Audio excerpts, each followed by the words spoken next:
உழுவார் உலகத்தார்க்கு ஆணி அஃது ஆற்றாது எழுவாரை எல்லாம் பொறுத்து. பல்வேறு தொழில் புரிகின்ற மக்களின் பசி போக்கிடும் தொழிலாக உழவு தொழில் இருப்பதால் அதுவே உலகத்தாரை தாங்கி நிற்கும் அச்சாணி எனப்படும்.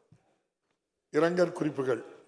தமிழ்நாடு சட்டமன்ற பேரவை முன்னாள் உறுப்பினர்களான திரு ந. சுந்தரம் அவர்கள் 26/1/2026 அன்றும் மற்றும் திரு கு. லிங்கமுத்து அவர்கள் 6/2/2026 அன்றும் மறையுற்ற செய்தியினை இப்பேரவைக்கு வருத்தத்துடன் தெரிவித்துக் கொள்கிறேன்.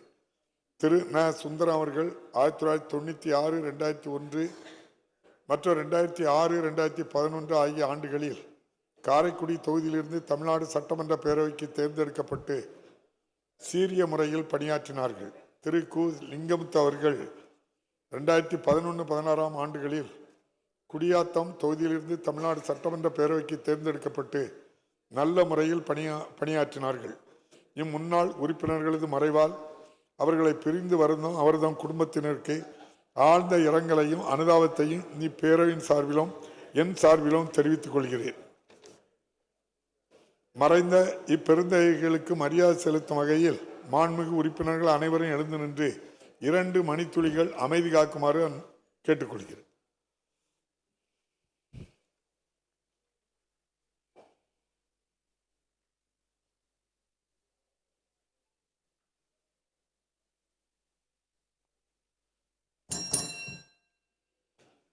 இரங்கல் தீர்மானங்கள்.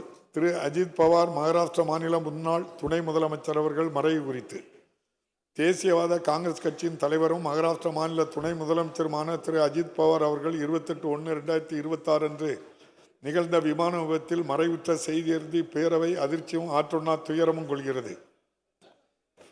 மகாராஷ்டிரா மாநிலத்தின் ஆளுமை மிக்க அரசியல் தலைவர்களில் ஒருவராக திகழ்ந்த திரு அஜித் பவார் அவர்கள் துணை முதலமைச்சர், நிதியமைச்சர், மக்களவை உறுப்பினர், சட்டமன்ற பேரவை உறுப்பினர் என பல்வேறு உயரிய பொறுப்புகளில் திறம்பட மக்கள் பணியாற்றியவர்.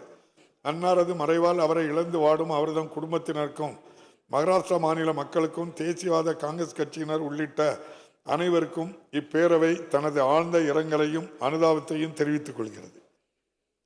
முனைவர் ச. சி. ராசகோபாலன் மூத்த கல்வியாளர் அவர்கள் மறைவு குறித்து மூத்த கல்வியாளர் முனைவர் ச. சி. ராசகோபாலன் அவர்கள் 3/2/2026 அன்று மறைவுற்ற செய்தியறிந்து இப்பேரவை அதிர்ச்சியும் ஆற்றொன்னா துயரமும் கொள்கிறது. முனைவர் ச. சி. ராசகோபாலன் அவர்கள் அரசு பள்ளி தலைமை ஆசிரியராக பணியாற்றி பள்ளிக்கல்வித்துறையில் மேற்கொள்ளப்பட்ட பல்வேறு சீர்திருத்தங்களில் முக்கிய பங்காற்றியவர். சமச்சீர் கல்வி குழுவின் உறுப்பினராக இருந்து தமிழ்நாட்டின் கல்வி மறுமலர்ச்சிக்கு வித்திட்டவர். அன்னாரது மறைவால் அவரை இழந்து வாடும் அவரது குடும்பத்தில் உள்ளிட்ட அனைவருக்கும் இப்பேரவை தனது ஆழ்ந்த இரங்கலையும் அனுதாபத்தையும் தெரிவித்துக் கொள்கிறது. இந்த இரங்கல் தீர்மானங்கள் நிறைவேற்றும் முகத்தானும் மறைந்த இப்பெருந்தகைகளுக்கு மரியாதை செலுத்தும் வகையிலும் மாண்புமிகு உறுப்பினர்கள் அனைவரும் எழுந்து நின்று 2 மணித்துளிகள் அமைதி காக்குமாறு கேட்டுக்கொள்கிறேன்.